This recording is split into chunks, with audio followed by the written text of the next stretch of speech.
Hi. I love to go on nature walks like these, if possible every day, but some days I cannot.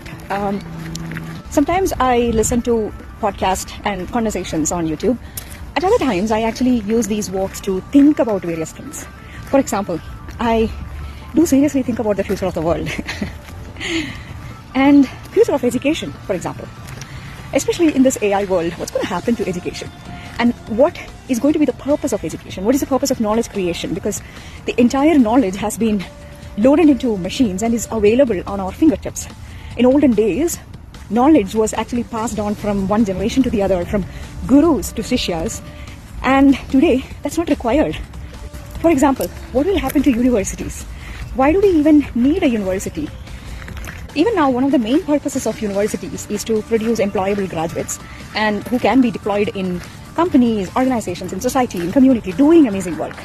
And of course, universities also produce a lot of research, which basically involves scientists thinking about serious problems and finding solutions to it.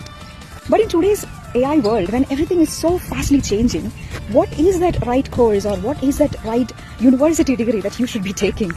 Honestly, I don't have an answer. While I keep thinking about all of these very difficult problems, I came across a very interesting model of education and employment, the Zoho School of Learning.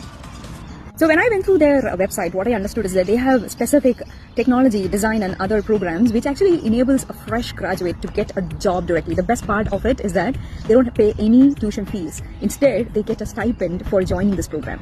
Their center in Chennai, India, trains and employed so far more than 2,000 rural graduates, which is amazing. And more interestingly, what I got really impressed is their program called Marupadi, which is basically a career return program for women technologists and women who are coming back after a career break. This led me thinking, isn't that a wonderful model of education and employment, especially in countries and in societies where employment is very critical and lifts them out of poverty?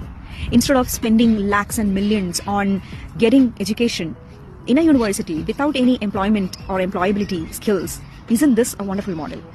Why don't more companies actually launch these kinds of in-house universities? I think that may be the future. Alright, that's too much of thinking for today. Let me continue my walk and I'll see you tomorrow.